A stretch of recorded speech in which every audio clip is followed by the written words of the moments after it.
Claro, aquí tienes la primera parte de la historia. Episodio 1. El sabor del chocolate prohibido. Mi vida en Alquería Blanca olía a tres cosas: a tierra seca, a aceite de oliva y al silencio de mi marido. A mis 42 años, era una sombra bien vestida que se movía entre las paredes encaladas de nuestra casa, una casa demasiado grande para dos hijos que ya estudiaban en Granada y un esposo, Antonio, que hablaba más con sus olivos que conmigo. Su piel, curtida por el sol andaluz, y sus manos, ásperas como la corteza de un árbol centenario, ya no sabían de caricias que no fueran las del viento de la sierra. Yo era doña Elena, la mujer del dueño del olivar más próspero. Una figura respetada, callada, predecible. Un jarrón bonito en una estantería que ya nadie se detenía a mirar. Mi rutina era un vals lento y sin música, la compra en la plaza, la supervisión de la limpieza, las tardes de costura junto a la ventana, viendo cómo el sol teñía de naranja los tejados del pueblo. Pero todo vals tiene un compás que rompe el ritmo. El mío llegó con el olor a masa frita y azúcar. Un día, el viejo local del herrero, cerrado desde hacía una década, amaneció con un letrero nuevo, pintado a mano con una caligrafía alegre y moderna: Churrería del Sol. Y detrás del mostrador, un hombre que no pertenecía a Alquería Blanca. Se llamaba Javier. No tendría más de 35 años. Era alto, con los brazos fuertes y siempre manchados de harina, una barba de 2 días que le daba un aire descuidado y estudiado a la vez, y unos ojos color miel que parecían haber visto el mar, no solo los campos de olivos. Los hombres de aquí tienen la mirada clavada en la tierra, la de él parecía buscar el horizonte. No saludaba con el formalismo seco del pueblo, sino con una sonrisa ladeada que te hacía sentir que compartías un secreto con él, aunque no supieras cuál era. Empecé a ir cada mañana. Al principio, con la excusa de llevarle churros a la señora que me ayudaba en casa. Luego, simplemente porque necesitaba sentir ese chispazo de vida. Me ponía mis mejores vestidos de verano, esos que Antonio ya no notaba. Hoy, por ejemplo, llevaba uno de lino azul, sencillo pero que se ceñía ligeramente a mi cintura y dejaba mis tobillos al descubierto al caminar. Lo combiné con unas alpargatas de esparto blanco que hacían un ruido suave y rítmico sobre las piedras del pavimento, como un anuncio de mi llegada.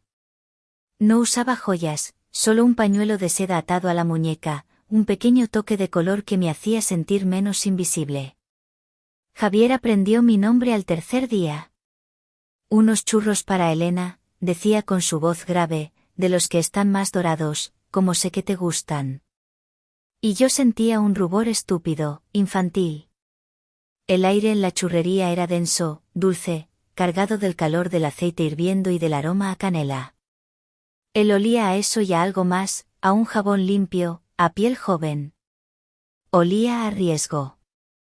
La mañana que todo cambió, el sol pegaba con fuerza y el aire vibraba. Pedí mis churros con una taza de chocolate espeso. Me senté en una de las pequeñas mesas de hierro forjado que tenía fuera, disfrutando de mi pequeño acto de rebeldía. Y entonces, ocurrió. Al dar un sorbo, una pequeña gota de chocolate se deslizó y me manché la comisura de los labios. Instintivamente, busqué una servilleta, pero una sombra se cernió sobre mí. Era él. Había salido de detrás del mostrador y se plantó frente a mí. No dijo nada. Sus ojos color miel se fijaron en mi boca. El tiempo pareció detenerse. El murmullo de la plaza, el zumbido de una abeja cercana, todo se desvaneció.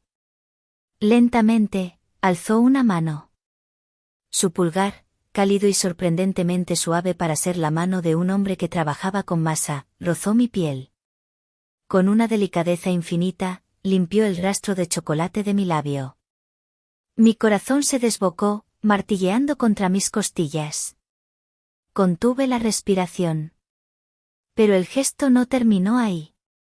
Y luego, sin apartar sus ojos de los míos, con una naturalidad que me heló la sangre y me incendió las mejillas, se llevó el dedo a la boca y lo lamió lentamente. No fue un acto lascivo, sino algo mucho más peligroso, fue íntimo. Como si probara un sabor que le pertenecía.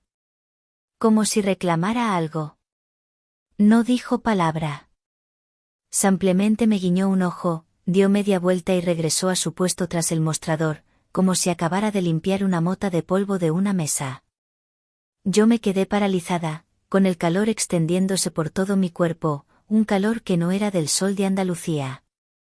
Sentí mis mejillas arder, mis manos temblar. El chocolate en la taza de repente me pareció insípido. Me levanté, dejé unas monedas sobre la mesa y me fui sin mirar atrás, con las piernas flaqueando. Esa noche no dormí. Mientras Antonio roncaba a mi lado, con su cuerpo inmóvil y predecible, yo no podía dejar de sentir el roce fantasma de su pulgar en mis labios, de revivir el instante en que sus ojos se encontraron con los míos mientras saboreaba el chocolate que había estado en mi piel. No había sido un beso, pero fue 1000 veces más perturbador. Fue una promesa. Y supe, con una certeza aterradora y excitante, que mi vida, mi vals silencioso y monótono, acababa de encontrar una nueva y peligrosa melodía. Y yo, por primera vez en 20 años, quería bailar. El amanecer del día siguiente no trajo paz, sino una febril expectación. El recuerdo del pulgar de Javier en mi piel había sido la única compañía en mi larga noche de insomnio. Me levanté de la cama antes que Antonio, sintiéndome una extraña en mi propio cuerpo, o quizás, por primera vez, su dueña. Fui directa al armario. Ya no quería ser la sombra predecible. Quería sentirme distinta. Quería que él me viera distinta.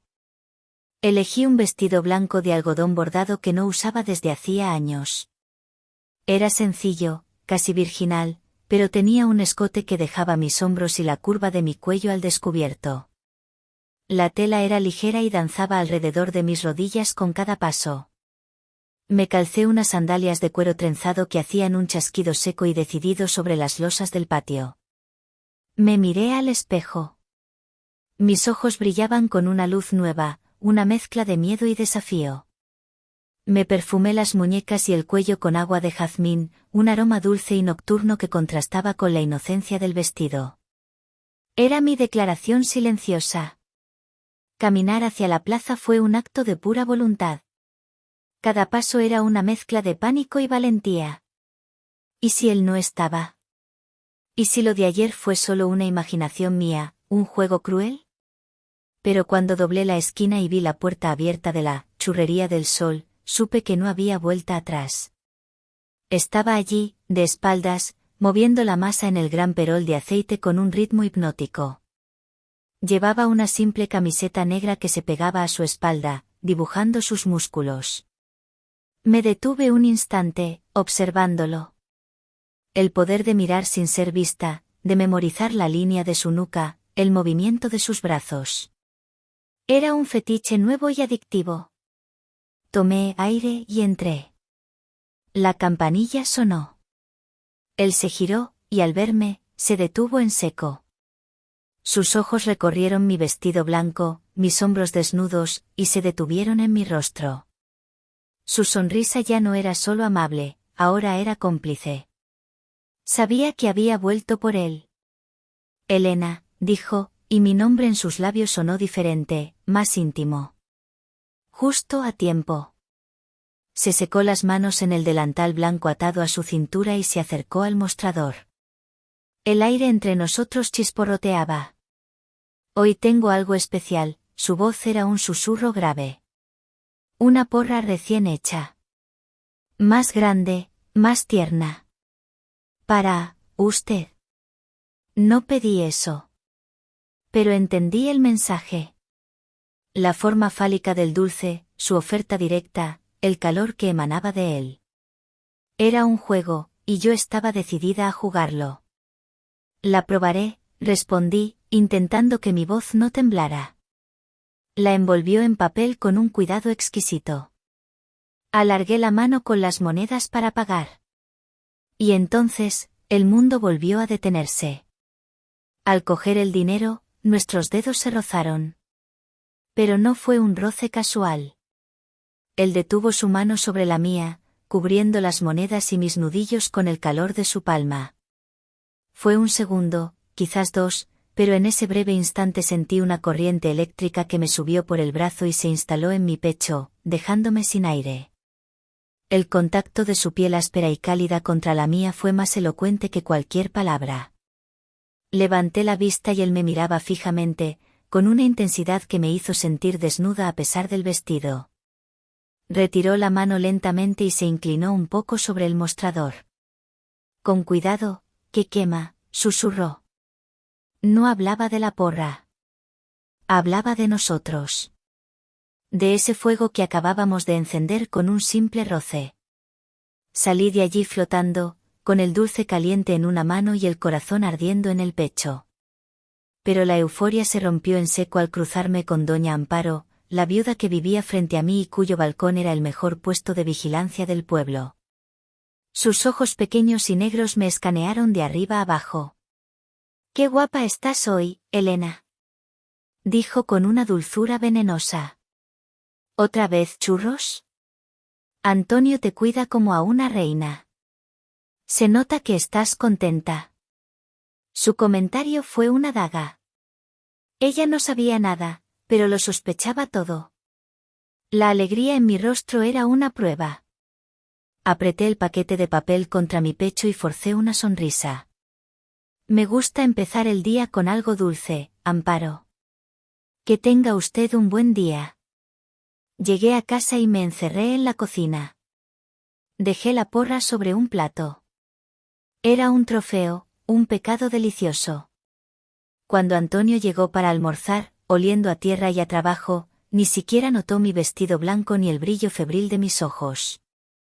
Pasó a mi lado, me dio un beso distraído en la frente y se sentó a la mesa esperando su comida. Y yo, sentada frente a él, con el aroma a jazmín todavía en mi piel y el calor de la mano de Javier impreso en mi memoria, me sentí como una traidora que acababa de comulgar con el pan de un dios prohibido. Y lo peor, o lo mejor, era que deseaba volver a pecar. Los días que siguieron fueron una tortura exquisita. Vivía una doble vida en mi propia casa. De cara a Antonio y al pueblo, era la misma Elena de siempre. Pero por dentro, era un hervidero de sensaciones. Cada vez que iba a la churrería, el ritual se repetía, pero la tensión era casi insoportable. Ya no era solo el roce de las manos o las miradas cargadas de promesas. Era el juego silencioso de dos conspiradores. Él me envolvía los churros y yo sabía que debía buscar algo más entre los pliegues del papel. A veces era una palabra escrita en el borde, hombros.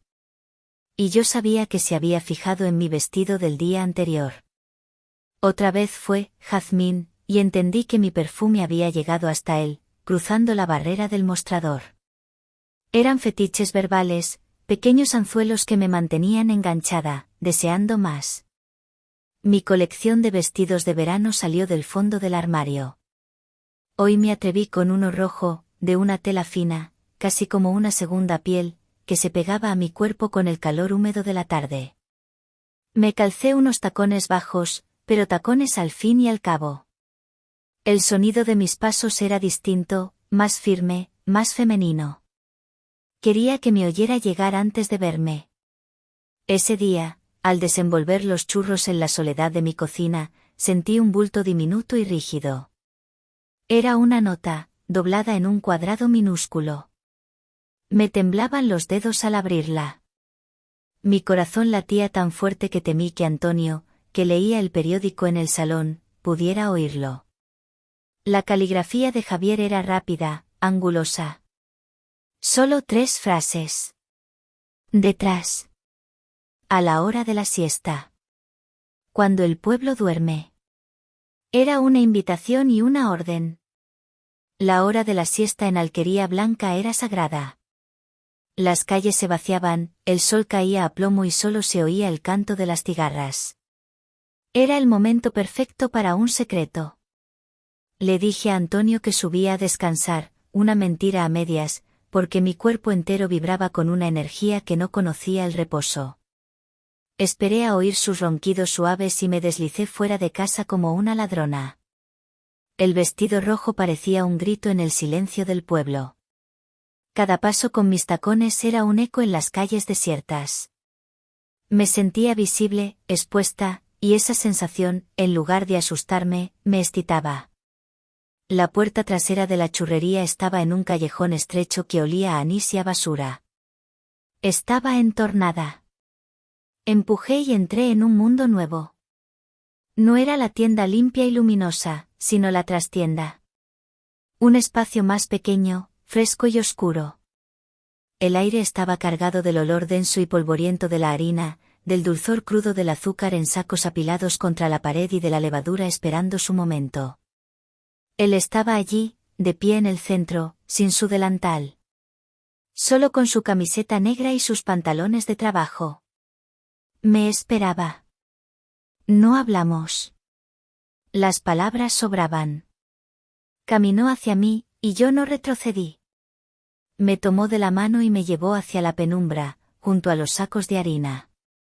El contraste de su mano caliente con la frescura del almacén me erizó la piel.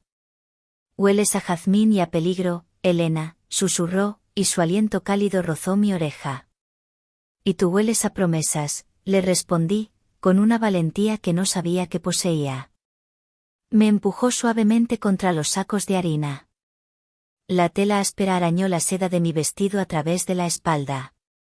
Levantó una mano y acarició mi cuello, siguiendo la línea del escote hasta mi hombro desnudo. Luego, sus dedos se enredaron en mi pelo, inclinó mi cabeza hacia atrás y me besó. No fue un beso dulce ni tierno. Fue un beso hambriento, desesperado. Un beso que sabía a harina, a azúcar quemado y a semanas de deseo contenido. Fue la colisión de dos sequías encontrando un único pozo. Sus manos no fueron delicadas, me agarraron por la cintura, pegando mi cuerpo al suyo con una fuerza que me robó el aliento. Mis manos, por instinto, subieron a su nuca, tirando de su pelo, respondiendo a su hambre con la mía. El mundo se redujo a ese callejón sin salida, al sabor de su boca, al roce de su barba contra mi piel sensible y al murmullo de los sacos de harina cediendo bajo mi peso. Me sentía salvaje, libre, viva. Él separó sus labios de los míos 1 centímetro, nuestras frentes pegadas, las respiraciones agitadas mezclándose en el aire denso. Sus ojos me miraban en la penumbra como dos brasas encendidas.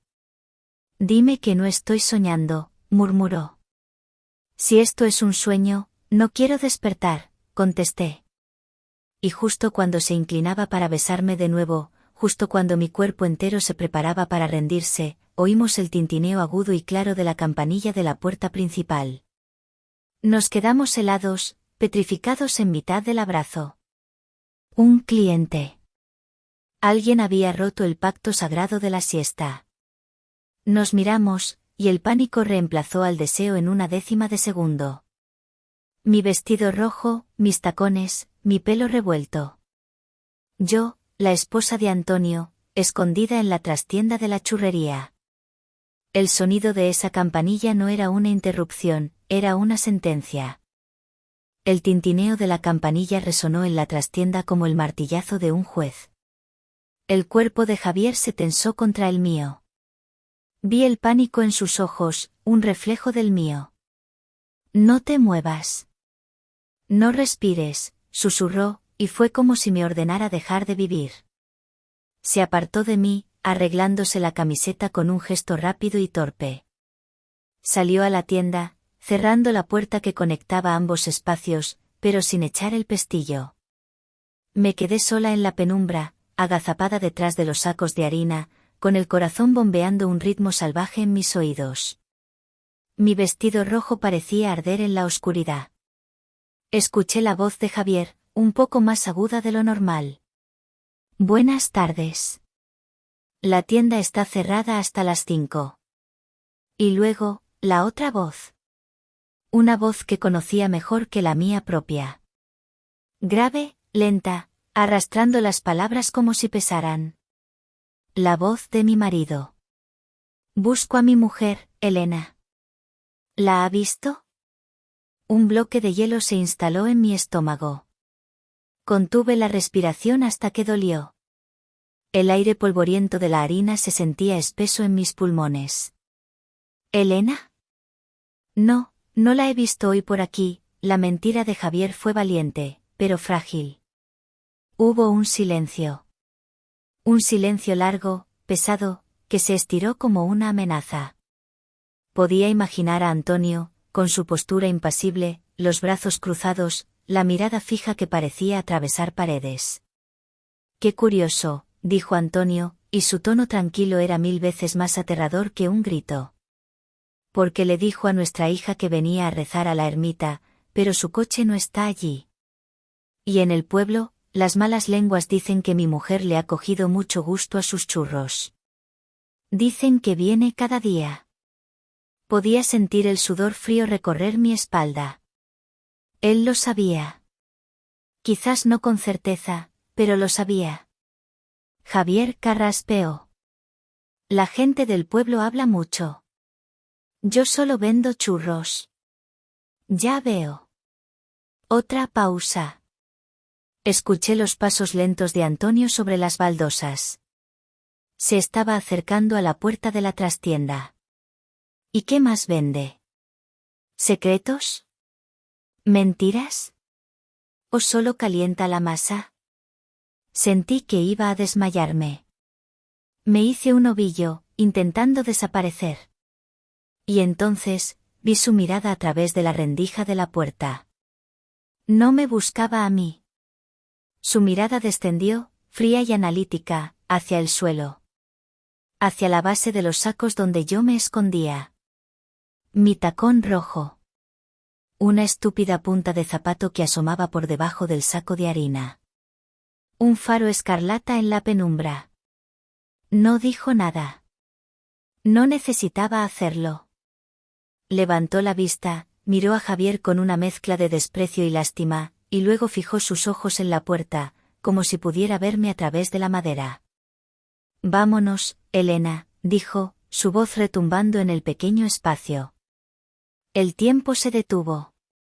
Javier no se movió. Yo no podía moverme. La orden de Antonio no era una petición, era un decreto.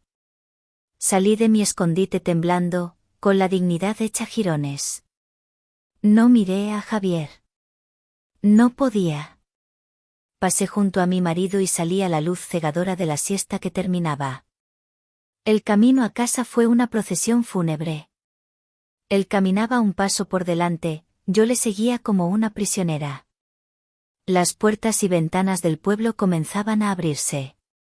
Algunas vecinas salían a regar las macetas. Sus miradas se clavaban en mi vestido rojo, en mi rostro pálido, en el silencio sepulcral entre mi marido y yo. Cada mirada era una piedra. Al entrar en casa, cerró la puerta y el sonido del cerrojo fue definitivo. Me siguió hasta nuestro dormitorio. Yo me quedé de pie en medio de la habitación, esperando la tormenta. Pero Antonio no gritaba. Su calma era su arma. Quítate ese vestido, ordenó con voz gélida. Mis dedos, torpes y temblorosos, buscaron la cremallera en mi espalda. El vestido de seda se deslizó por mi cuerpo y cayó al suelo, formando un charco rojo a mis pies, como una mancha de sangre. Me quedé allí, en ropa interior, sintiéndome más desnuda y humillada que nunca en mi vida. Él no me miró con deseo, sino con una fría distancia, como un granjero que inspecciona a un animal enfermo. Yo he pasado mi vida cuidando raíces, dijo, su voz baja y rota. Cuidando olivos que tardan décadas en dar su mejor aceite. Cuidando un nombre, una familia. Y tú, por el olor a fritanga y unas manos sucias, has ido a buscar flores de un día. Has puesto en ridículo mi casa. Se acercó a la ventana y miró sus campos de olivos en la distancia. Me has deshonrado, Elena. Y la deshonra hay que limpiarla. Esperaba gritos, quizás un golpe. Pero su castigo fue mucho más cruel, más refinado. A partir de mañana, no saldrás de esta casa. La compra la traerán. No volverás a pisar la plaza, ni la iglesia, ni mucho menos esa inmunda churrería. Te quedarás aquí, donde pueda verte. Te convertirás en la sombra que tanto te esforzaste en dejar de ser. No gritó. No me golpeó. Hizo algo mucho peor. Me sentenció a desaparecer en vida, a ser un fantasma entre las paredes que antes me ahogaban y que ahora se convertían en mi celda. Y en el silencio de esa habitación, con mi vestido rojo tirado en el suelo, entendí que el verdadero infierno no era la furia de un hombre, sino su silencio y su desprecio. Mi condena comenzó al amanecer. Antonio se marchó a sus olivos como cada día, pero antes de salir, oí el sonido metálico y definitivo de la llave girando en la cerradura desde fuera. Me asomé a la ventana y lo vi alejarse, su silueta recortada contra el sol naciente. Era mi carcelero, y esta casa, con sus patios llenos de geranios y su luz dorada, era mi prisión. Los días se convirtieron en un único día largo y sin color. La comida me la traía una chica del pueblo que no se atrevía a mirarme a los ojos. El silencio era mi única compañía, un silencio denso que se pegaba a las paredes.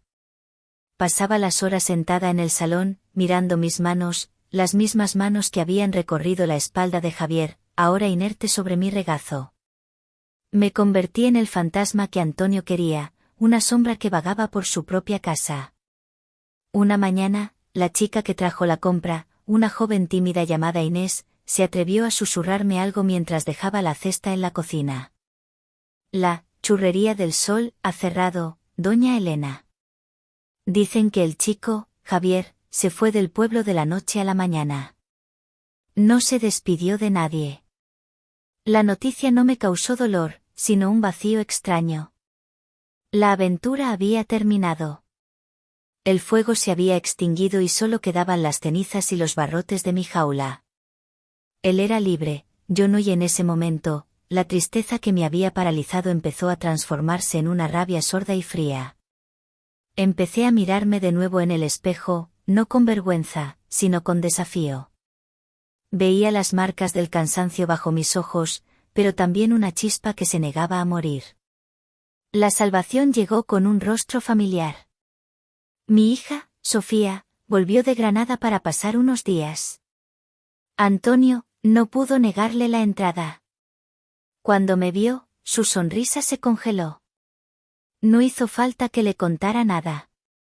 Vio la verdad en mis ojos vacíos, en mi obediencia silenciosa, en el sonido de la llave de su padre al volver a encerrarnos por la noche. Esa misma noche, mientras Antonio dormía, Sofía entró en mi cuarto. Se sentó en mi cama y me tomó la mano. Mamá, esto no es vida, dijo con la voz rota. Esto es una barbaridad. Papá habla de honor, pero esto es solo crueldad. Al día siguiente, se enfrentó a él. Yo los escuchaba desde la cocina, con el corazón en un puño. ¿Y tú eres feliz, papá? Le preguntó Sofía, con una calma que desarmaba. ¿Tener una esposa que es tu prisionera te hace sentir más hombre? Porque desde fuera, pareces más pequeño que nunca. Antonio no supo qué responder. El argumento del honor no servía contra la lógica aplastante de su propia hija. Esa noche, Sofía me entregó un pequeño bolso de tela. Dentro había un fajo de billetes y las llaves de su coche, que había dejado aparcado a las afueras del pueblo. Mamá, no mereces esto, me susurró, abrazándome con fuerza. El mundo es mucho más grande que Alquería Blanca. Vete. Empieza de nuevo. Yo te cubriré. Diré que te encontraste mal y te llevé a un médico a la ciudad. Te daré tiempo. La noche antes de su partida fue la más larga de mi vida. Esperé a que la respiración de Antonio se volviera profunda y regular. Su mano colgaba fuera de la cama, la mano que una vez me sostuvo y que ahora me encerraba. Con un cuidado infinito, me levanté. En la entrada, sobre una mesita, estaba su llavero. Tomé la llave de la puerta principal. Era pesada, antigua. El símbolo de mi jaula. Pero en mi mano, ahora se sentía como el arma de mi liberación. Giré la llave en la cerradura. El sonido, que durante semanas había sido mi sentencia, ahora era el himno de mi libertad. Abrí la puerta y el aire fresco de la noche me golpeó la cara. Olía a tierra mojada y a jazmines lejanos. Era el olor de la vida que me esperaba fuera. Salí sin mirar atrás. Caminé por las calles silenciosas, no como una fugitiva, sino como alguien que por fin regresa a casa, a sí misma. No sabía a dónde iba, pero por primera vez en mucho tiempo, no tenía miedo. La incertidumbre era 1000 veces mejor que la certeza de mi prisión. Y entonces, al final de la calle, bajo la sombra de un ciprés que marcaba el límite del pueblo, una luz parpadeó una vez. Un solo faro de un coche, esperando en la oscuridad. Mi corazón se detuvo. No era el coche de Sofía, estaba en la dirección opuesta. ¿Quién era? El coche estaba demasiado lejos para distinguirlo. La luz volvió a parpadear, rítmica, insistente. Como una llamada. ¿Era una señal? ¿Una trampa de Antonio?